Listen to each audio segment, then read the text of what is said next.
Money can buy a lot of things, but I guarantee you, it doesn't always come with better judgment. Glad you're here again. This is Nathan Cole. In this episode, I've got stories that all follow that pattern. From a man who believed he could stand in front of a bullet to a man who moved into an animal's blind spot and it left him on the ground within seconds.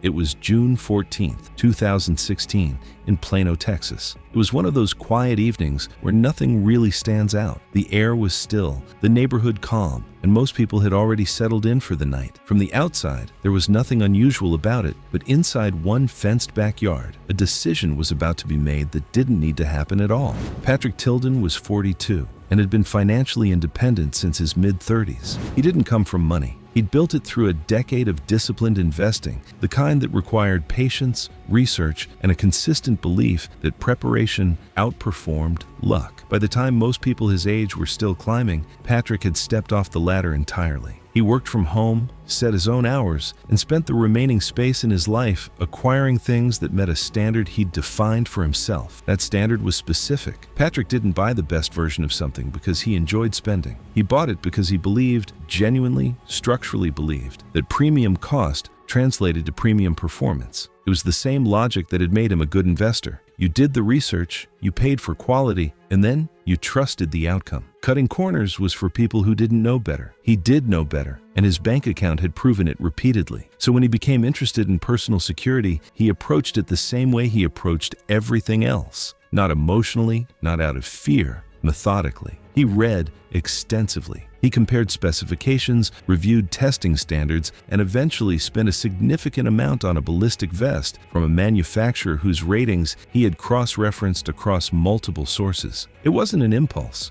It was a considered acquisition, the kind he had made dozens of times before. And like those other purchases, once the research was done and the money was spent, the outcome was no longer really in question for him. That wasn't arrogance. It was just how the system worked in his experience. The vest was soft armor, no hard trauma plate. He understood the distinction technically. He'd read enough to explain it to someone else, which he did that same evening. What didn't land with the same weight was the other side of the rating. What a vest stopped from penetrating, and what it did with the energy behind that penetration were separate problems. Patrick had absorbed the first fact completely. The second one stayed at a distance. One of the others raised exactly that point when he brought the vest out. The concern was clear. Stopping around didn't eliminate the force of it. Patrick acknowledged it. He didn't dismiss it outright or get defensive. He just returned calmly to the rating, to what the manufacturer had designed it to do, to what he had paid for. In his frame of thinking, the price and the spec sheet were a kind of contract. He had held up his end by choosing correctly. The equipment would hold up its end by performing. By the time they moved outside, the hesitation from the others hadn't fully dissolved, but Patrick's certainty had only settled deeper. The backyard was enclosed, a wooden fence about 6 feet high, the ground flat and uncluttered. The lighting was dim but sufficient. He adjusted the vest over his chest, centering it carefully, and positioned himself upright with his arms slightly out from his sides. There was nothing hurried about it. He had done the work. He had bought the right thing. This was just confirmation. The firearm was raised. The distance held at roughly 10 feet. The round struck the center of the vest. The material did exactly what it was rated to do. It stopped penetration entirely. But the kinetic energy transferred directly into his chest, and his body had no answer for it. He went down without bracing, without catching himself, without any movement that suggested he understood what was happening. The two witnesses moved toward him within seconds. It was immediately clear that something had gone wrong in a way none of them, perhaps not even Patrick, had fully mapped out as a real possibility. He was declared deceased at the scene. Severe blunt force trauma to the chest. The impact disrupted the heart and surrounding structures. There was no sign of consciousness after he fell. The case was classified as accidental death. The witnesses' accounts were consistent with the physical evidence, and there was no indication of any intent beyond the decision Patrick had made himself. He relied on what something was designed to do,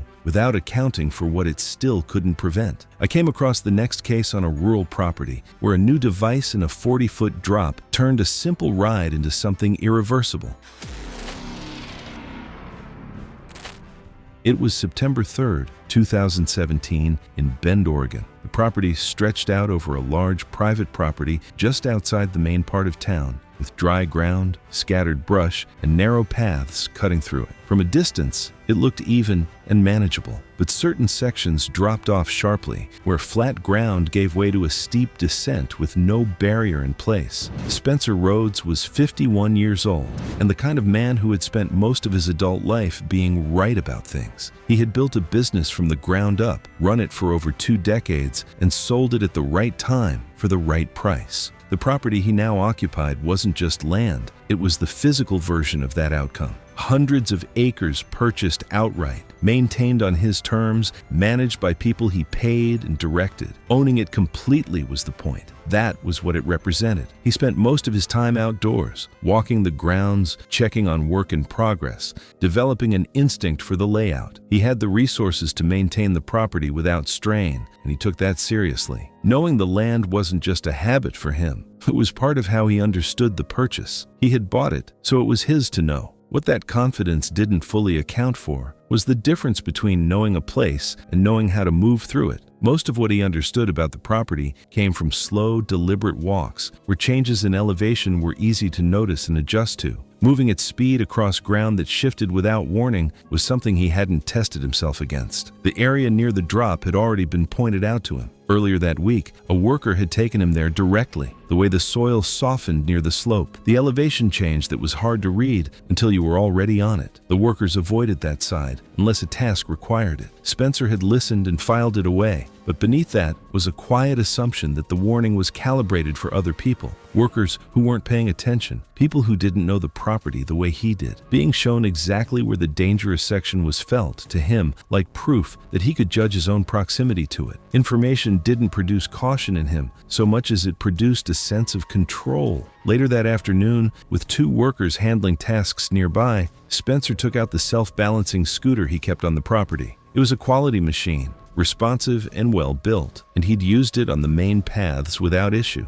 That was enough to settle something in him about how it handled. He moved toward the outer section with the ease of someone who had already decided the risk didn't apply to him. It was his land. He knew where the edge was. He wasn't being reckless. He was just using what he owned, in the place he owned it. From where the workers stood, it was immediately clear which part of the property he was heading toward. The path there wasn't defined, and the ground looked flat and consistent from a distance until it stopped being either. Spencer maintained a steady pace, faster than walking speed. The scooter kept him upright as long as the surface held. Small rocks and loose soil shifted under the wheels as he moved forward, and the adjustments required to stay balanced became quicker, less deliberate. The ground began to angle downward gradually, enough to change how the scooter responded, not enough to register as a threshold from a distance. He didn't slow down or shift direction. He rolled onto the softer soil near the slope. One side of the scooter caught a loose section and shifted. His correction produced a sharper turn than intended, bringing him closer to the incline rather than away from it. Traction dropped. The scooter began to angle with the slope. One more adjustment, but the ground was already moving differently than the machine could compensate for. Within seconds, control was gone. The scooter carried him forward and over the edge. The workers reached the drop within moments. Spencer was already below the line of sight with nothing on the slope, indicating he had been able to redirect during the fall. He was found at the base, roughly 40 to 50 feet below. The descent produced multiple severe injuries consistent with the height and terrain. There were no signs of movement after impact. The scooter was recovered along the slope above him, and the physical evidence matched the witness. Accounts entirely. There were no indications of interference. Spencer lost control near the edge because he trusted his own judgment more than the ground beneath him. What stood out to me next was someone who kept pushing his own limits at home, using untested substances as if he understood the risks. It was February 11th, 2018 in Scottsdale, Arizona. The neighborhood was quiet that afternoon, with most of the activity happening indoors to stay out of the heat. From the outside, the home looked no different from the others nearby, though it sat slightly set back from the street with more space than most. Inside, a routine had been building over time. one that had slowly moved beyond anything controlled. Leo Vance was 39 years old, a tech entrepreneur who had recently stepped away from daily work after building enough to no longer need it. With more time on his hands, his focus shifted toward personal health and performance. He tracked everything: sleep, diet, activity levels, all of it measured and adjusted. He had the time and resources to focus entirely on improving himself. At first, it stayed within normal limits: supplements, structured routines, small changes. But over time, that wasn't enough for him. He started looking into more advanced methods, things that weren't widely used or clearly understood. Leo preferred figuring things out himself. If information was available, he believed it could be understood and applied without outside guidance. He spent hours reading through forums, summaries, and user-reported experiences. The more he read, the more confident he became in managing it on his own. What made it riskier was how gradually it escalated. It didn't happen all at once. Small adjustments became regular habits. Regular habits became a routine. And once it became routine, it stopped feeling unusual. He had set up a space inside his home where everything was organized. Supplies were kept in order, measurements were tracked, and each step followed a pattern he had repeated enough times to feel consistent. He followed the same preparation steps he had used before, keeping everything measured and aligned with what he had done previously. Nothing about it felt new at that point. It was something he could move through without hesitation. On that afternoon, Leo went through the same routine again. The amount he prepared was slightly higher than before, not drastically different, but enough to reflect his belief that his body had adjusted to what he had been using. Another person was present in the home at the time, seated in a nearby room about 15 feet away. They had seen parts of this routine before. From their perspective, it appeared controlled, nothing rushed, nothing out of place. Leo completed the process and remained seated for a moment. At first, there was no immediate reaction. His posture was steady and nothing suggested anything was wrong. This is the point where everything still looks normal. Nothing stands out yet. After a few moments, he shifted slightly in his seat, as if something felt off. It wasn't a strong reaction, just enough to break the pattern of stillness. He remained where he was, not making any adjustments to what he had just done. Within a short span of time, that changed. As he tried to stand, his movement became unsteady. His coordination didn't match what it had been moments earlier. He reached out briefly, as if trying to steady himself, but couldn't maintain balance. He collapsed onto the floor, losing control of his posture completely. The witness moved into the room within seconds. From their position, it was clear his condition had changed completely from just moments earlier. There was no response to movement or attempts to get his attention, and no signs that he was aware of what had happened. What stands out to me here is how quickly the shift happened. There wasn't time to adjust or correct anything once it started. Everything leading up to that moment followed a pattern he had repeated before. The setup, the routine, the consistency, all of it suggested control. But the response was different this time, and it happened fast. Leo Vance was found unresponsive inside the home. The substance he had used triggered a severe cardiovascular and neurological response. His heart rate destabilized rapidly, and the central nervous system suppression that followed left his body unable to compensate. The amount he used that day exceeded what his body had previously tolerated, and once the reaction began, there was no margin for recovery. There were no signs that he regained consciousness after collapsing. The findings pointed to complications from substances used outside of controlled conditions, the pattern of repeated use, and gradual increase aligned with what had been observed leading up to that day. He pushed a controlled routine past its limits, trusting consistency over caution. That same kind of confidence is what I saw in the next case, where a man stepped onto a closed ski trail, trying to prove something he didn't need to. If you're still here with me, consider subscribing. It helps support the channel and lets me keep doing this.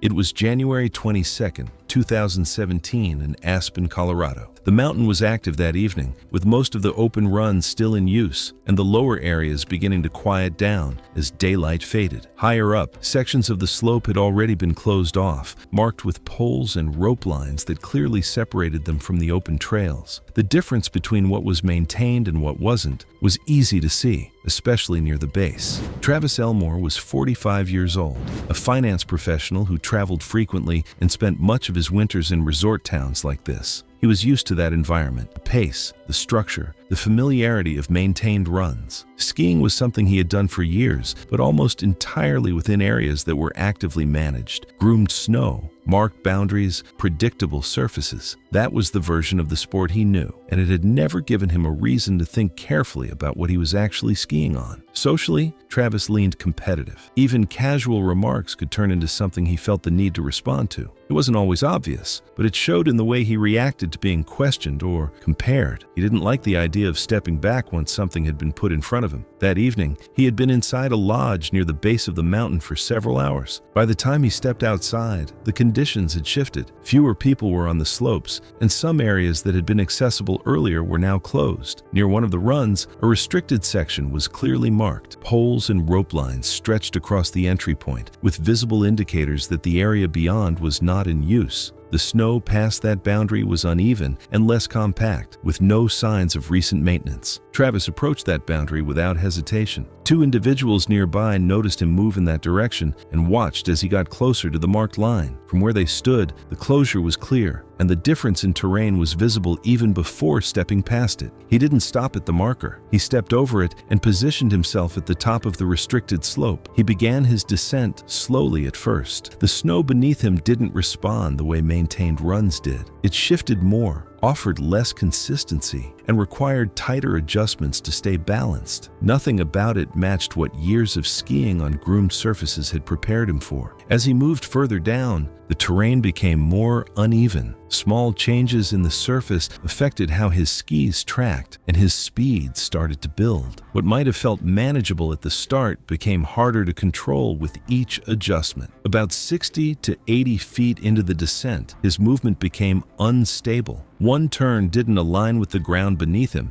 and his skis lost consistent contact with the surface. He fell forward, and the slope carried him further down. The uneven terrain and increasing speed made it difficult to recover once he lost control. The two witnesses remained near the boundary, watching the area where he had descended. Within seconds, he moved out of clear view. From their position, there was no sign that he had regained control after the fall. Travis Elmore was reached by responders who accessed the lower section of the slope shortly after the fall was reported. He had sustained severe trauma consistent with a high-speed descent over uneven ground. He did not regain consciousness and was pronounced deceased at the location. The conditions of the restricted area remained unchanged. Unstable snow, no active maintenance, and terrain that required a level of control beyond what the surface allowed. The boundary markers at the top had been placed to separate those conditions from the open runs. The accounts from the individuals who observed him at the boundary remained consistent with the physical layout of the slope and the path he took. The incident was determined to be an accidental death resulting from entering a closed section of the mountain and losing control on unstable terrain. He entered a clearly closed slope and lost control on unstable terrain he wasn't meant to be on. I keep coming back to how avoidable the next one was, a private event where a clear warning was ignored just to impress others.